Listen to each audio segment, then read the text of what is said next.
Hello and welcome to Let's Talk Sports preview of Manchester United versus PSG taking place in the Champions League this coming week on Tuesday. And well, Ole Gunnar Solskjaer's first game as manager for Manchester United in the Champions League, but he's having an absolutely fantastic time in the dugout for the Red Devils so far since taking over in December. He's the most informed team out of all of the teams in the last 16 in the Champions League. I mean, that is quite a statistic. Best team in Europe, then, clearly. Yeah, clearly at the moment. 3-0 win against Fulham at the weekend. Pogba getting a brace and Martial as well. Good form for Manchester United, and they had a reasonable group stage under Jose Mourinho. Second in Group H behind Juventus, only 6 goals though in the Champions League, 4 conceded. Rashford though is looking fresh, 9 goals on the Premier League season. Entering this game, Jamie, you must have a bit of confidence in the United team, don't you? I know it doesn't really matter now, but it still annoys me. We could have probably won the group if we didn't slip up against Valencia in the last game, which I think kind of shows how a bit unpredictable this Champions League could be, because Juventus weren't playing well at all in the group stages. But no, I'm let's just say I'm a lot more confident than I was when we under Jose when we lost to Valencia, because when we lost to Valencia that's when it all started. I think it was really down to that Liverpool game, and obviously we got convincingly thrashed. So I think since then we can't get any worse. In terms of prep for this match, you couldn't ask for more, could you? You win at Tottenham, you win at Arsenal convincingly. You beat the teams that you should beat on paper. Okay, the Burnley draw happened, but we came back from 2-0 down as well to get the draw, which was a strange night for us. But Ole Gunnar Solskjaer's I think he's gonna love it. You know, he's gonna be the manager for his club, in which it's in the Champions League, which he has a lot of fond memories from 20 years ago. Yes, this year. Of course, scoring the winner in the final against Bayern Munich. And I still to this day think it's the most historic goal for Man United's history, because it is the first time we ever did the treble and the only team in England to ever do the treble. Yeah. So I think it's probably the most important goal in English football history for clubs. So I'm looking forward to it, but this is PSG, Paris Saint-Germain. There's been a little stuff said in the media, obviously the little hints there that United could do better now because Neymar's going to miss out, Cavani's going to miss out, but PSG's a team, and I think that's when they'll be a little bit little weaker when they come to Old Trafford on Tuesday. But this is still a team that have the ambitions to finally win that Champions League. Yeah, certainly as well, with Rashford given an opportunity to be rested against Fulham at the weekend. Yeah, I think that was... It was a good move by Solskjaer because he wasn't really needed enough for them to pick up the win. No. And also, it looks like Pogba's back onto form as well. 8 goals and 5 assists since Solskjaer took over. Looking like a team that could potentially go on and do really well in the second half of the season. How are you expecting them really to approach against PSG? Are you thinking they'll play in the same kind of style that they have been doing under Solskjaer? Or? I think it'll be just simple. Solskjaer will tell the players in the dressing room, look, you're all capable of creating beautiful things up front. Martial, Rashford, Pogba, Lukaku. I just think it's going to be the same old attack, which is the United way, the positivity way. And that's why we're on the pitch to begin with, to score goals more than the opponents, which may sound a bit common sense, but we haven't been showing that in the last few years. So I think straight away I'm looking at Pogba in this game, because I think this is what we paid 89 million for. This is to be that world-class midfielder who is a game changer in matches like this.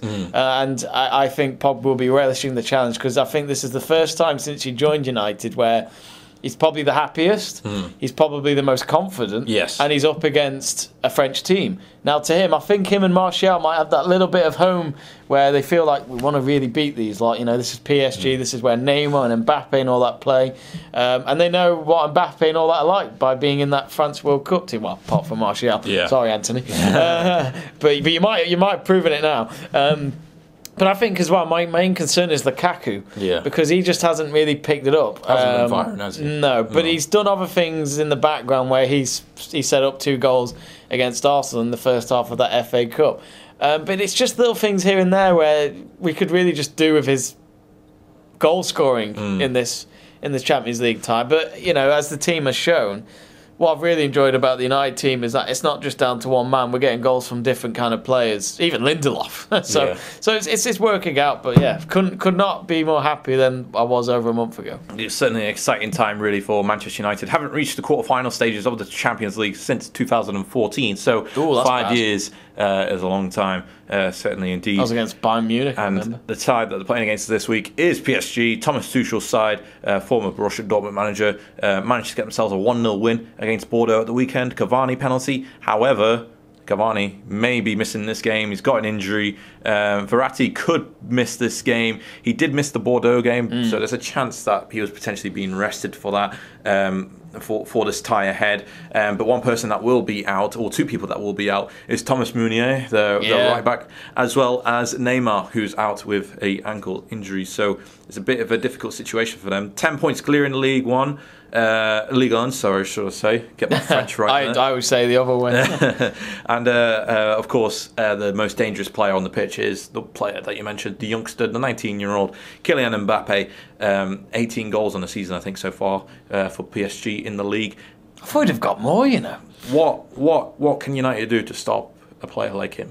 I wish I could tell you. I don't know. I mean, who do we play in defence that night? I mean, I expect Victor Lindelof will be the main man, but you know, Phil Jones has just signed a new contract. Exciting times. Phil Jones. But anyway, Phil Jones has just signed a new contract. I had a bit of a moment there. Phil Jones' face as you pull them. We've got more of that. Oh dear. But like, there's Chris Smalling as well. Then there's there's still that problem in the back line where we don't know who's best to play. I think Delort played on Saturday because obviously Luke Shaw was rested. But I think Ashley Young and Luke Shaw need to start in this game in my eyes because Ashley Young is actually quite a good tracking back. He's very good at that. In terms of crossing, he can't cross anymore. I've not seen him putting a good ball in for quite a while, so maybe those days are gone. Defensive though, I don't know. Lindelof is a definite. I think he's been consistent recently.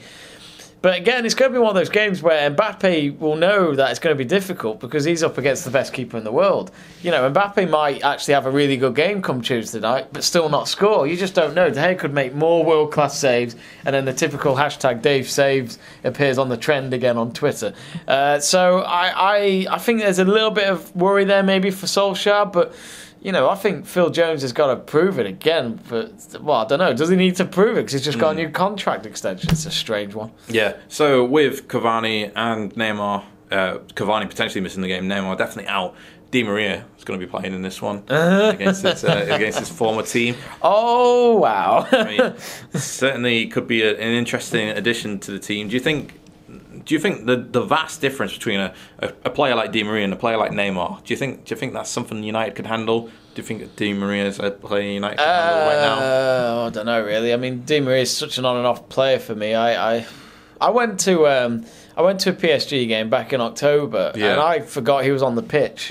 They won 6-1 anyway, so it's not like it really mattered. But Cavani and Neymar were just superb. Mbappe was not in that game because he had a red card, I think, in the previous match. Or a yellow card, I can't remember. But they're just, on paper, PSG have just got this attacking momentum, haven't they? But in my eyes, there's no defence there either, apart from maybe Thiago Silva, who is world-class, by the way. Yeah, I think a youth product from the PSG is actually going to be filling in at centre-back alongside Thiago. Okay. They do have Bernat, of course, the former Bayern Munich fullback. Also, I think another youth academy product I think is going to be filling in at right back for Meunier. So it's going to be definitely a changed around team in that instance there.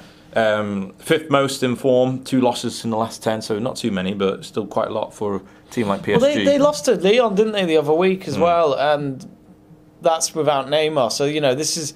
And Mike Phelan and Solskjaer went to that game hours after they beat Leicester. So they saw in front of them, this is how we can beat them. Yeah. You know, they must have looked at the Lyon game and think, okay, Lyon have tried something, and now we can try ours, and it might just work out. So, you know, I think PSG aren't at their best at the moment, but they'll win the league. They'll win the French league anyway. But that's something new to them. The PSG fans want the Champions League. They've looked at the league and think, right, we've got enough points there. If we slip up one game, we're 7 points ahead at least. And then they're just going to look at it and think Champions League we need that status, because I think PSG will always be a bit of a joke of a team when it just comes to throwing money, thinking it's going to work, and then it doesn't happen. Yeah, they're on the same boat as Man City. We've got to wrap this up because we're going on way too long. I haven't reached the quarterfinal since 2016 for PSG. First ever competitive meeting. This is going to be between PSG and Manchester United. I was going to say, I don't recall any. So, how do you think the game's going to unfold? I'm not going to. Manchester United at home. I'm not giving you a prediction because I just don't know what to expect. I think United are going to win this. How many? I think it's going to be 2-0. Oh, I'll take that. I think they'll shut them out, as you said. I think De Gea will pull out some stops. I think Mbappe will be difficult for United's defence. But I think they can get a clean sheet. It would just be interesting to see. I've never seen Mbappe play without Neymar, so I'm intrigued to see how that's going to work out because of who creates the chances. But I think as well, as long as United just don't concede an away goal, I don't think we could complain with the tie. That's how I see it, because it could come down to an away leg where we get a scrappy goal and it's an away goal, but it's more than what they've got. Yeah. We'll see. Yeah, we'll see. What are your own predictions for the game itself? Let us know in the comment section below this video. Don't forget to like it, subscribe for more Let's Talk Sport content. See you all very soon.